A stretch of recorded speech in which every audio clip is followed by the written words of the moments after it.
Buenos días, queridos alumnos. Hoy vamos a comenzar con un tema muy importante, que es el estudio de la presión hidrostática. Este es un tema muy importante dentro de los estudios de fluidos porque la presión hidrostática nos permite entender cómo actúan los líquidos cuando están en reposo y qué fuerzas ejercen sobre los objetos, ¿no?, que se encuentran dentro de el recipiente, ¿no?, o sobre las paredes de estos recipientes que los contienen. Aunque no siempre lo notamos, la presión hidrostática está presente en muchas situaciones eh, de nuestra vida cotidiana. Esto puede ser, por ejemplo, los tanques de agua, por ejemplo, que abastecen en nuestras casas, o en las represas que controlan los ríos, o incluso en nuestro propio cuerpo, donde los líquidos ejercen presión sobre los vasos sanguíneos y órganos. Comprender cómo funciona esta presión nos ayuda no solo a resolver problemas físicos, sino también a interpretar fenómenos naturales y tecnológicos. A lo largo de esta clase aprenderemos qué es exactamente la presión hidrostática, cómo se origina y de qué factores depende, y cómo se calcula, ¿no? Dedicaremos un momento a deducir la fórmula a partir de los principios básicos ya conocidos en clases anteriores, y luego analizaremos con algunos ejemplos reales, ¿no?, que nos permitan ver su utilidad práctica. El objetivo de hoy es que al final de esta clase puedas explicar claramente qué es este concepto, puedas resolver ejercicios simples relacionados y reconocer su importancia en distintos contextos, así como prepararte eh, para observar y pensar y explicar analíticamente lo aprendido en diversas situaciones concretas que van más allá del aula. Pero, ¿qué es la presión hidrostática? Esta es una fuerza que ejerce un líquido en reposo sobre las superficies que lo contienen, debido al peso, debido a su propio peso. Esta presión también puede definirse como la fuerza por unidad de área que el líquido ejerce sobre las paredes del recipiente o sobre objetos sumergidos en él. Imaginen que tienen una botella llena de agua con tres orificios en distintos niveles. ¿Cuál creen que alcanzará el chorro más lejos? ¿El que está más arriba, el que está a nivel medio o el que está más abajo, el que está más profundo? Escriban su predicción. ¿El chorro más alto llegará más lejos? ¿El del medio llegará más lejos? ¿O el más bajo llegará más lejos? Justifiquen su respuesta. Muy bien, como la mayoría eh, indicó, es cierto que mientras más profundo esté, el chorro llega más lejos. ¿Por qué? Porque hay una mayor presión hidrostática. Ahora veremos un breve video sobre las aplicaciones de la presión hidrostática. Aplicaciones de la hidrostática. La hidrostática tiene un gran número de aplicaciones en una variedad de campos.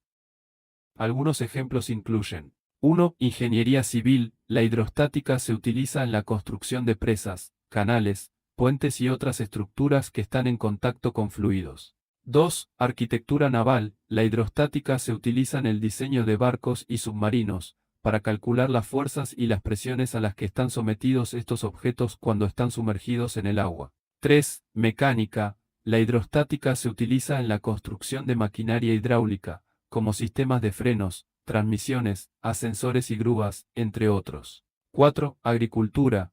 La hidrostática se utiliza para diseñar sistemas de riego y drenaje que ayudan a controlar el flujo de agua en los campos de cultivo.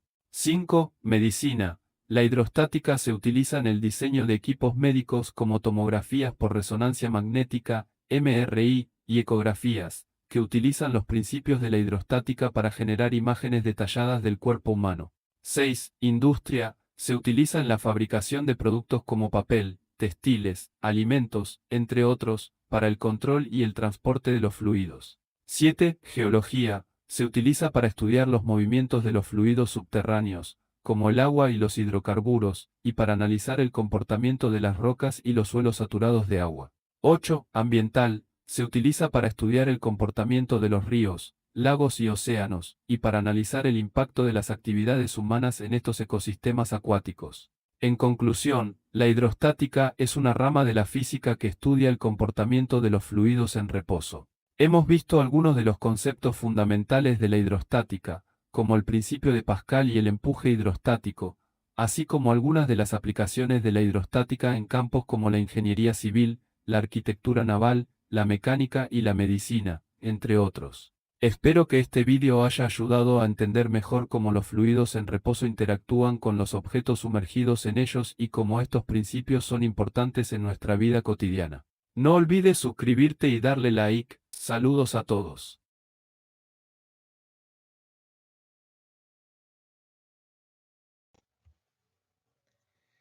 Para entender mejor la presión hidrostática, tenemos la fórmula, ¿no? Que es que depende de tres factores, que es la densidad, la gravedad y la altura, que en este caso es la profundidad, ¿no? La presión se mide en pascales, que es newton sobre metro cuadrado. La gravedad, que es 9.8, que es la gravedad de la Tierra, que es metros sobre segundo al cuadrado. Y la profundidad, que se mide en metros. Antes de pasar los ejercicios, vamos a demostrar la fórmula anterior, ¿no?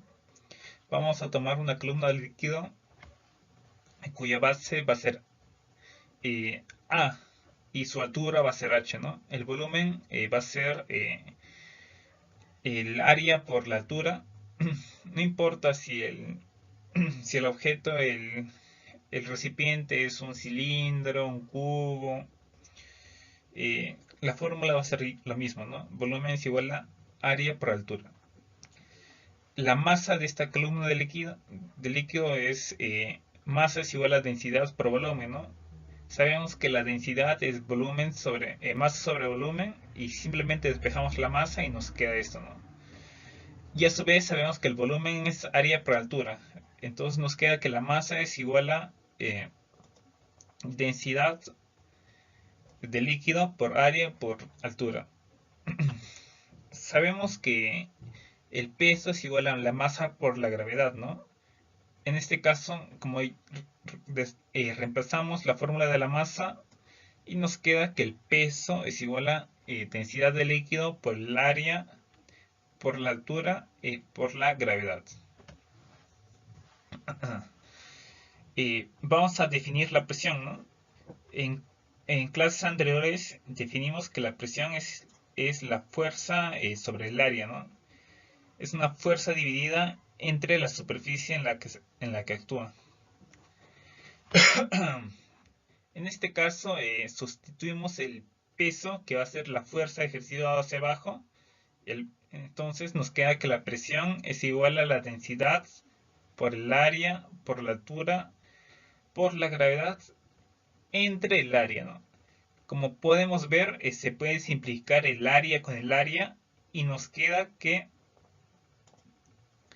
la presión es igual a densidad por gravedad por altura. Y es la fórmula mostrada anteriormente. ¿Qué podemos sacar de esta deducción? Que la presión en un líquido en reposo depende únicamente de estos tres factores, que es la densidad, la gravedad, la altura. No depende del área ni del volumen total del líquido, sino solamente de la profundidad, ¿no? De la altura de la columna que hay en un punto.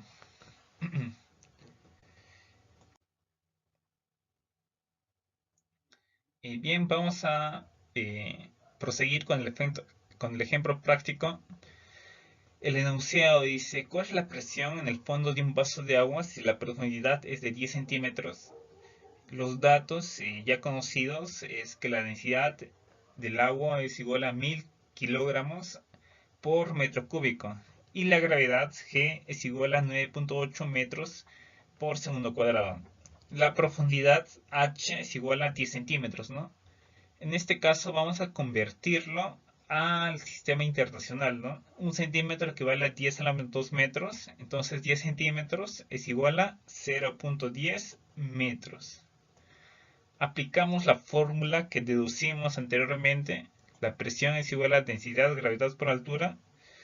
La densidad es 1000 kilogramos por metro cúbico. La gravedad es 9.8 metros por segundo cuadrado. Y la altura es igual a 0.10 metros. En este caso, multiplicando 1000 por 0.1 nos queda 100 y 100 por 9.8 es 980 pascales. ¿Alguien me puede decir qué es un pascal? ¿Cuál es? ¿A qué es igual? ¿Nadie? Muy bien. Un pascal es igual a un newton sobre metro cuadrado, que es la unidad de la presión. Entonces, ¿qué podemos decir? Que esta es la presión que el agua ejerce a 10 centímetros de profundidad. Bien, ahora proseguiremos con el ejemplo 2. Leemos el enunciado. Un tanque de agua está instalado sobre una torre de 10 metros de altura. El agua baja desde un tanque a las cañeras de una casa por efecto de la presión hidrostática. ¿Qué presión se genera en la base de la tubería? Del enunciado vamos a obtener los datos, ¿no? ¿Qué tenemos? Que la altura del agua es igual a 10 metros. Y ya es conocido la densidad del agua, ¿no? No es necesario que nos den el dato. La densidad es 1000 kilogramos por metro cúbico. De la misma manera es conocido la gravedad, que es 9.81 metros por segundo cuadrado. De igual forma vamos a aplicar la fórmula. Presión es igual a densidad, gravedad por altura. La presión es 1000, la gravedad es 9.81 y la altura es 10, ¿no? 1000 por 9.81, 9810. Por 10, 98.100 pascales. Entonces, ¿cuál es la respuesta? La presión que se genera en la base de la tubería es de 98.100 pascales. Así es.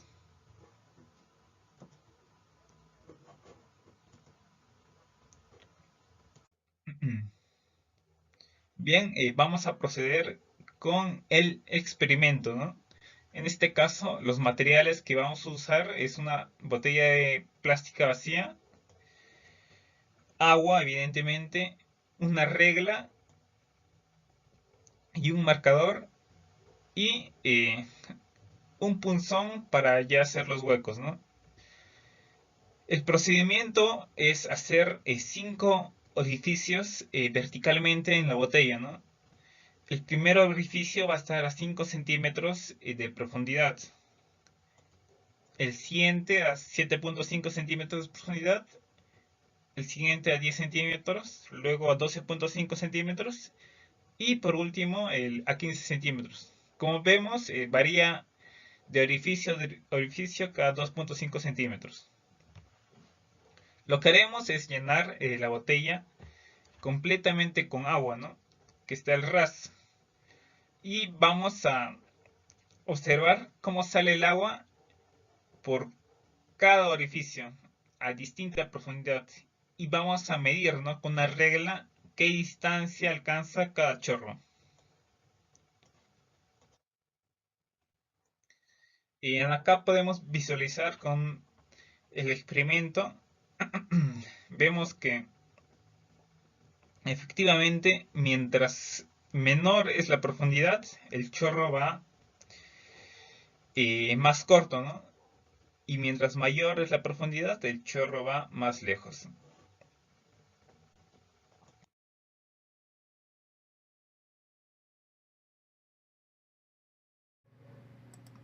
Bien, para este experimento utilizaremos una botella y esta botella está graduada, como se puede ver.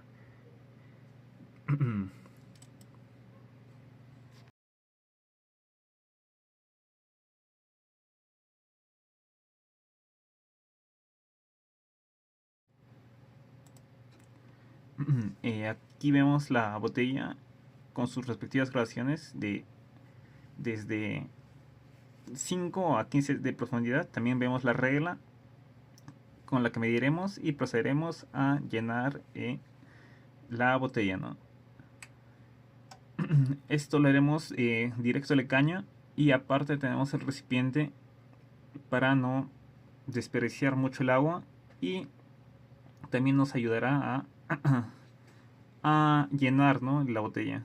Es importante que al momento de medir la presión al momento de medir la altura la distancia del chorro, la botella esté completamente llena. Es por eso que si es que llega a bajar debido al chorro, lo volveremos a llenar, ¿no?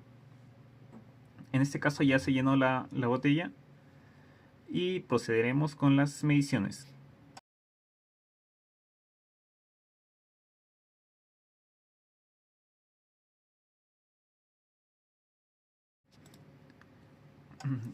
Ahora mediremos para la presión de 15 centímetros de profundidad.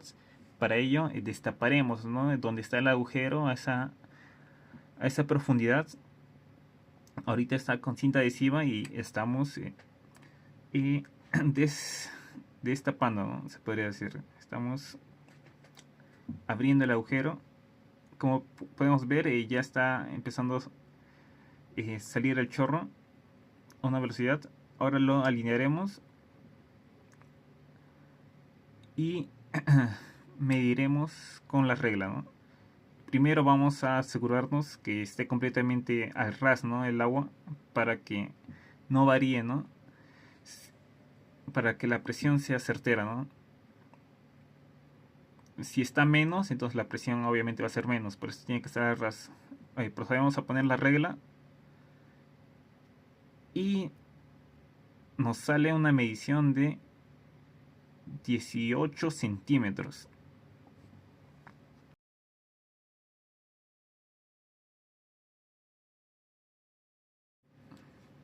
Ahora procederemos con las mediciones de 12.5 centímetros, ¿no? Como vemos, ya lo destapamos ya y vamos a proceder a medir con la regla, ¿no? Nos aseguremos que esté paralelo al chorro de la regla y vamos a medirlo. Y nos sale que es una medición de 16 centímetros. De igual forma, para 10 centímetros ya está destapado a 10 centímetros de profundidad. Y vamos a proceder a medir con la regla, ¿no? Y nos sale que la medición es de 13 centímetros.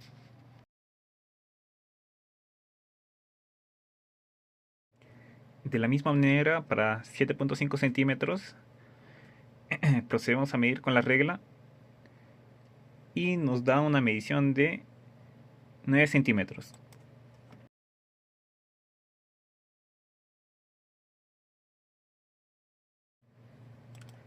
Y finalmente procedemos con la medición de una profundidad de 5 centímetros, acomodamos la regla y nos da una medición de 5 centímetros.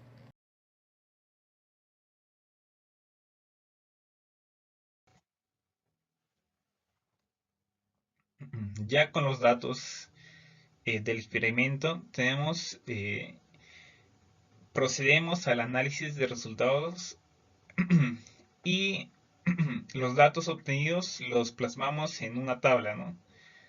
Las profundidades, como vimos en el experimento, son de 5, 7.5, 10, 12.5 y 15 centímetros.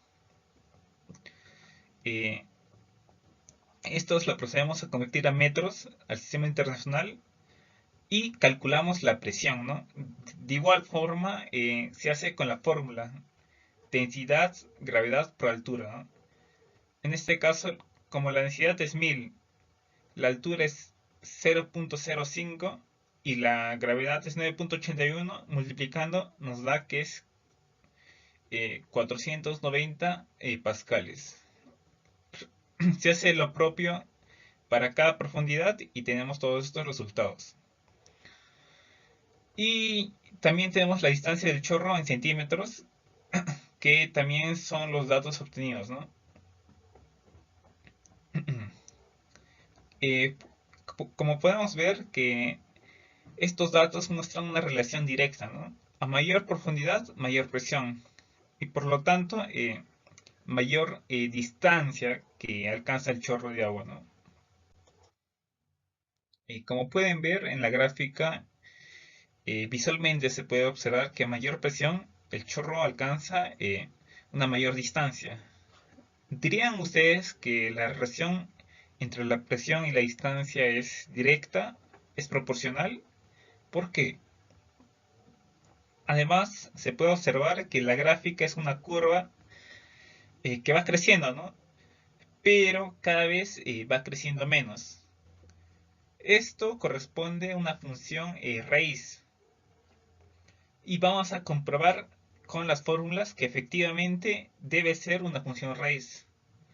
En la clase pasada supimos que la velocidad de salida del chorro es igual a raíz de 2g por h. Esto se deduce a partir de las fórmulas de Bernoulli, ¿no?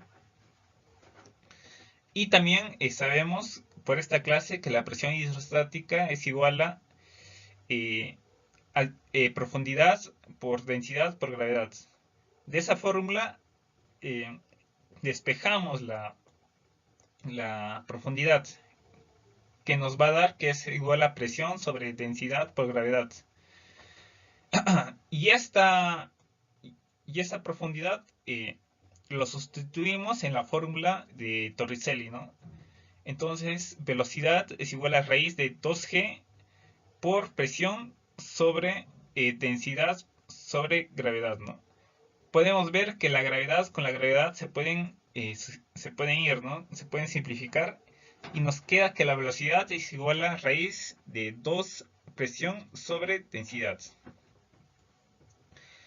También sabemos que el tiempo de caída desde el orificio hasta el suelo es t igual a raíz de 2y sobre gravedad.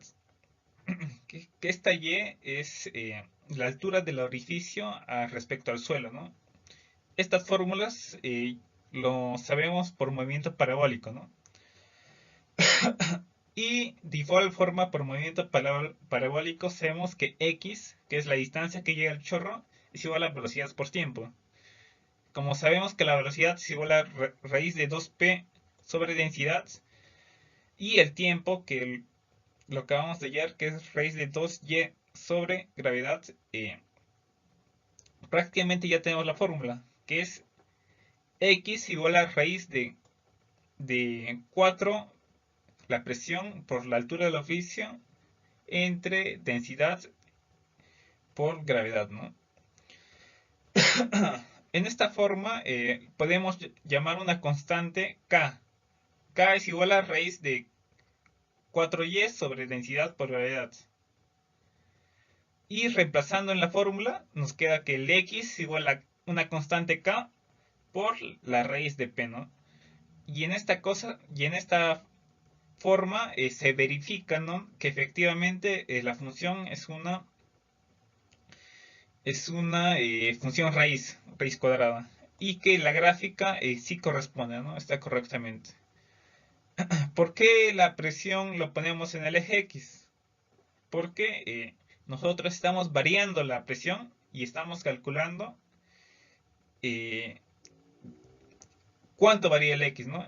En este caso la variable independiente es la presión y la variable dependiente es el X. Por eso el X está en el eje Y y la presión está en el eje X.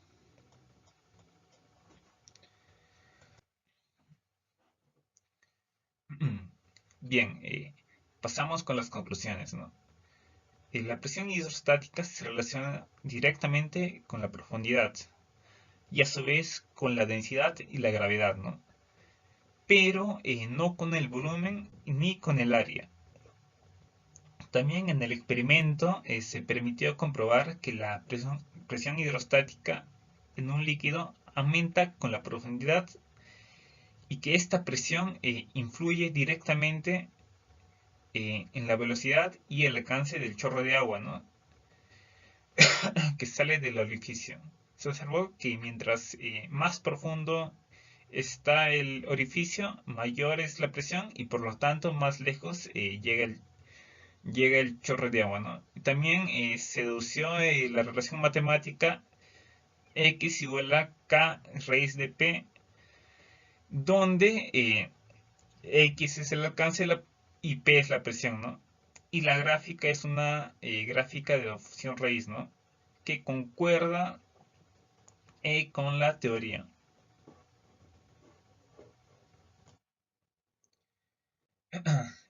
Hemos visto que la presión en los líquidos aumenta con la profundidad. Eso genera que los chorros ubicados abajo tengan más distancia. Esta presión es útil en muchas aplicaciones, como pueden ser tuberías, tanques, presas o fuentes, ¿no? Como trabajo en casa, investiguen qué artefactos o herramientas usan la presión del agua para funcionar.